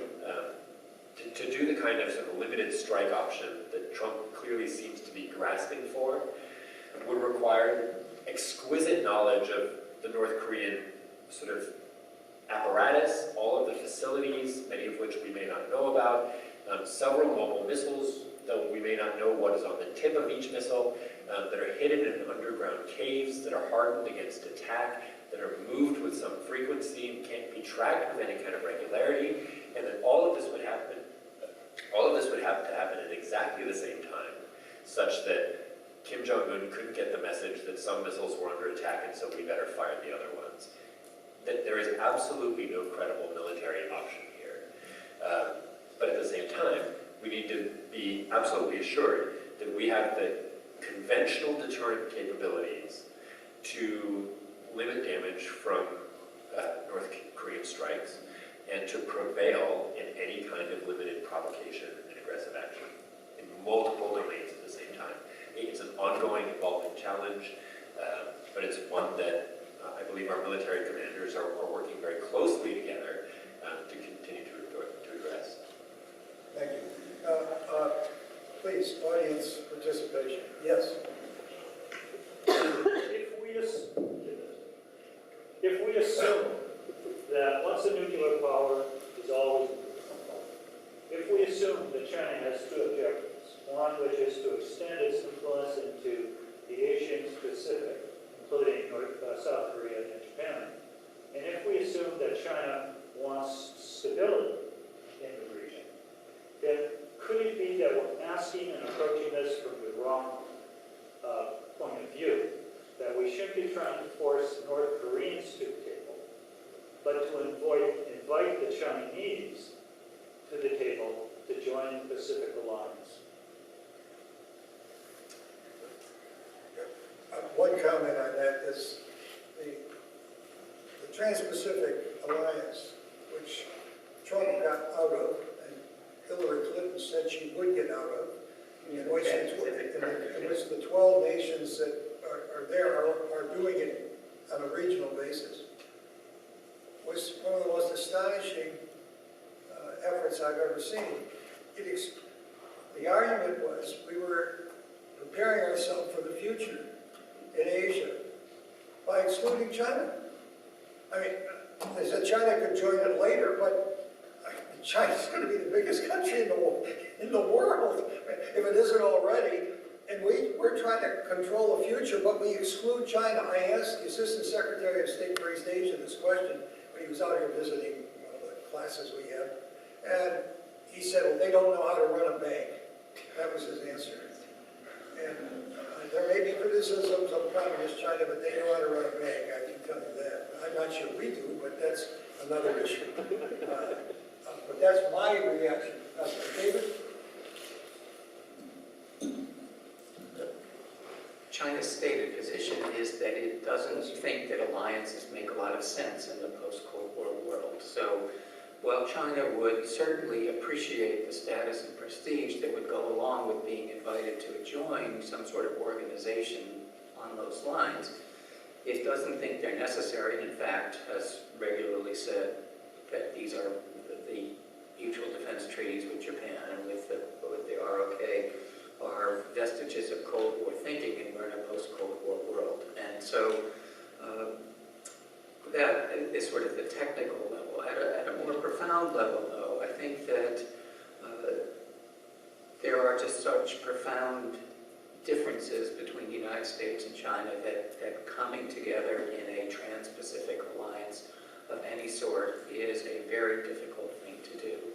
That the ideas of what the United States thinks are incumbent on its partners to be ideally democratic, capitalist, liberal, open, rule of law type of societies versus what China is and what China thinks it has the right to do under sovereignty, whether it's information sovereignty or its own treatment of human rights, of its own more societal as opposed to individual-based conceptions of statehood and nationhood.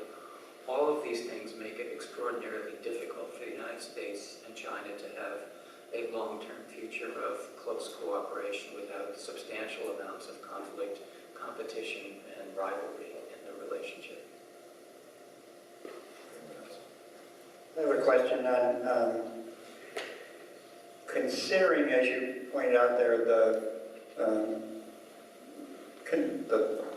questions that we have about the neuropsychological stability of the commander-in-chiefs of these two countries, and considering that these strategies that you're discussing weren't successful.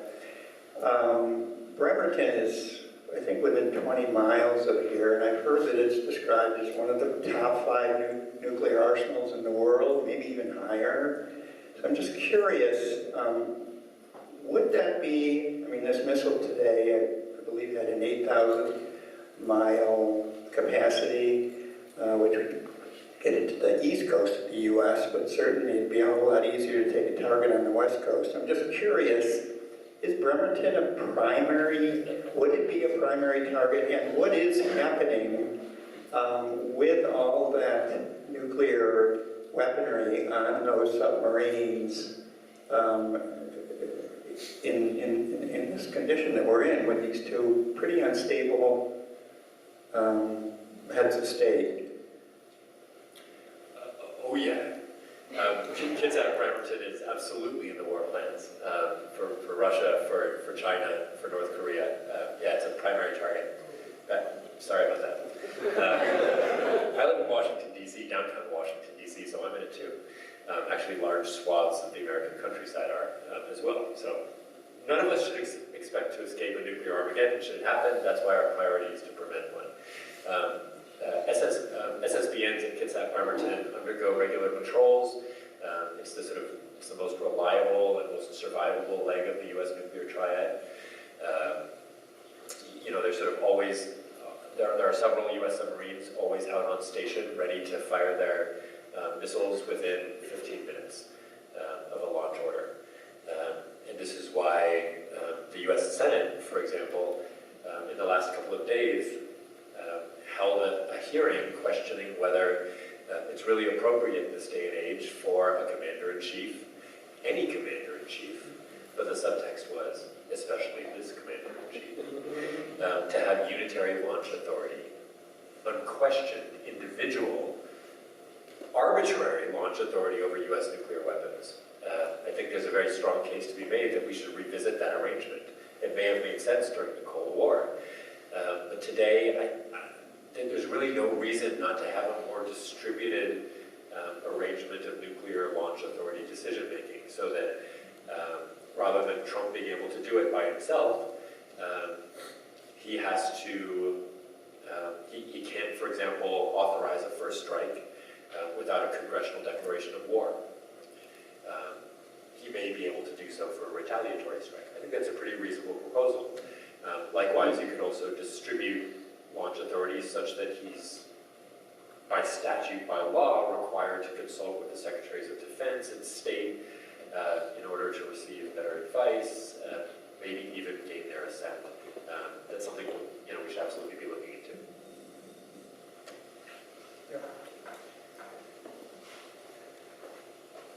So this is more of a technical question than a political question, but so with the recent missile launch, it's the 24th missile launch, flew up 10 times higher than the International Space Station, and we knew over the weekend that there were signals we were getting that there was an imminent launch potentially happening. I mean, there was reported activity at missile sites. So with all the attention on North Korean Peninsula, and especially around any potential missile launchings, it seemed like the amount of information we were getting after the missile launched was very slow. Like, we didn't know whether it landed on the east side of Japan or not. And it seems concerning from a defense perspective, that a missile could go that distance and for that long, and it took us a while before we knew that much about it.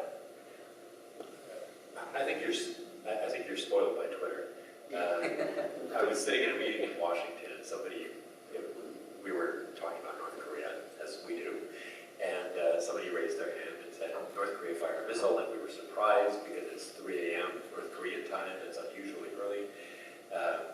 And this was moments after the missile was fired.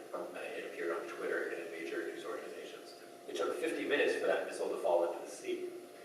And as soon as it did, we had confirmation that it didn't splash down. There was some fake news about where it was, but all of that gets hashed out very quickly.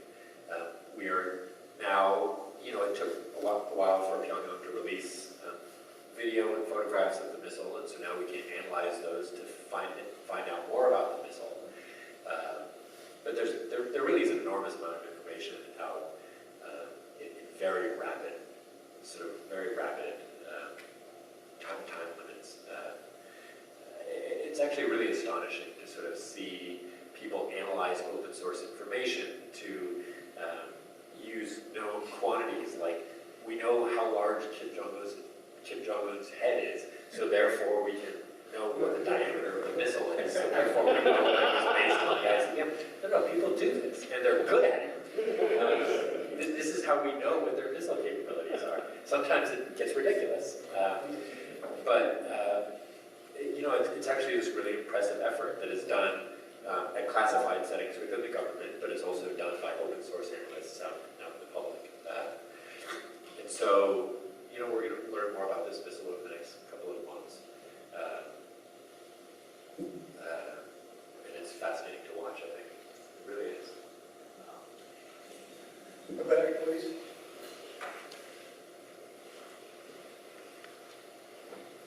So I really enjoyed the talk and the discussion, and it sort of made me realize that when he said that North Korea is really concerned about survival and maintaining their regime, I wonder if we could sort of think maybe completely opposite and think that since the economic sanctions and really trying to get them to the table is not working, how about, doing the reverse and maybe trying to help them improve their economy by improving their economics, just like China is not isolated anymore and they're more involved in the economy, and their capitalism is really promoting more globalism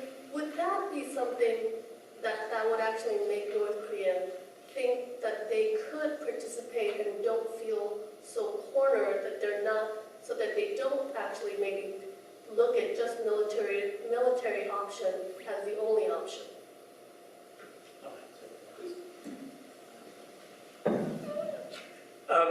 I think that's been tried and it's failed. Since the 1990s, China has been trying to persuade North Korea that it should reform on the lines of China. It'll become a socialist market economy. There were signs maybe between 2002 and 2005 that they might have been thinking about that. But those of you that recall your politics recall that 2002 was the year of President Bush's axis of evil speech, and when the agreed framework, which was a previous nuclear agreement, broke down, and sanctions were ratcheted up, and so they didn't have the international environment which they needed into reform. And by about 2005, after 3 years of kind of desultory reforms, they gave up on them. And since then, they've been centralizing rather than reforming. Now, there is marketization from below. That is, a large proportion of the population is not supplied by the public distribution system, and they have to subsist off markets, which the government tolerates but doesn't like.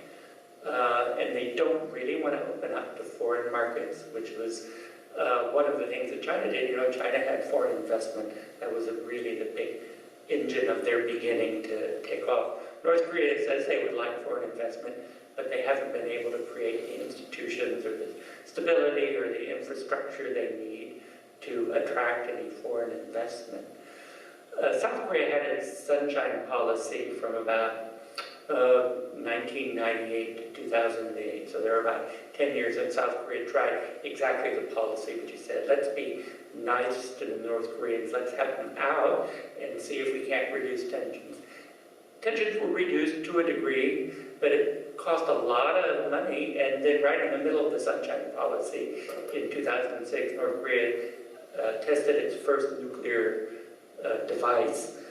And the South Korean public in general became disillusioned with that policy, and that was one of the reasons that Lee Myung-bak became the president in 2008 with a much more conservative policy. So I think that policy's been tried. One of the reasons there's two reasons it doesn't work. One is the question, the hard target that I mentioned before. Neither sanctions nor inducements have proved to have much effect on North Korean policy. I think another issue is that their nuclear policy makes it impossible to create the international environment they would need to truly reform and join the international economy, so that they would have to make a policy choice which they have chosen not to take up until this time. So we can still dream of that kind of transformation in North Korea, but so far no one's been able, it's been tried, and no one's been able to make it actually happen. Let me just take have a slightly different take on that question. I think that yes, as Clark said, it's been tried, but then the timing also, environment was not conducive. In other words, for North Koreans, security comes first, economy follows. So that's the basic sort of premise or assumption of their strategy. So as long as they feel insecure in their national security, I don't think they'll go for economic reforms. That's my first point. Having said that, that's why, ironically, the closer North Korea comes to the completion of their nuclear programs, the more likelihood for them to think about economic issues. So to me, I think now the timing is getting closer, in fact. In other words, I don't think they will continue to develop nuclear weapons to the extent that they cross the red line set by the United States or international community, that's for sure. So what would be the most opportune timing for outsiders to for example, to induce North Koreans for the negotiation table? That's the situation that we're now facing now, right? But then under President Obama, what he called strategic patience. I think there's no strategy, only patience, frankly. But then the U.S. could take a relaxed position largely because they thought North Korea was not even close to the completion of their nuclear programs. That's why they took more or less a rather easy or lazy kind of approach to it, without making much change. Only now, as I said, the time is not on the United States because they didn't realize how soon North Korean capability could reach U.S. mainland. In other words, this is another source of questioning U.S. credibility, in fact, among the allies. But coming to North Korean economy, I think there are three different kinds of markets in North Korea. One is state-sanctioned market, and then second is the connived market, and then the illegal markets. There are three kinds. But then the markets actually, in other cases, kind of chaos, and then there's no principles involved. So the way I characterize North Korean economic system is, from my point of view, what I call scrambling economy. In other words, basically they live from hand to mouth on a daily basis. Even I heard the rumor that the so-called donju in Korean means the capital owners. So now even capital owners now emerge in North Korea. All close to 500 the markets sort of mushrooming all over the North Korea, northern part of the peninsula, right? So then, my point, why I'm saying this? I'm saying this because, after all, Kim Jong-un cannot continue to survive domestically with this kind of scrambling economy and nuclear weapons. One way or the other, he has to come to terms with their own economic realities. I think that point is getting closer. So my ultimate point is that North Korean nuclear programs will be the starting point of regional security. It's not the end of it. To complete regional security, he has to take a domestic system. That's why I think by having them opening up their own economy, by providing regional security, only then, I declare, only then we'll have some possibility of a breaking down of North Korean system. In other words, whether it's going to be continue to survive or whether it's going to be collapse, and the whole lot depends upon domestic political economic system rather than nuclear weapons. Thank you. Our time is up. We're almost right on time, actually. And I want to thank our speaker and our discussants, and above all, I want to thank you for being such an attentive audience, and I trust you learned a little bit more than fake knowledge from this experience. Thank you very much.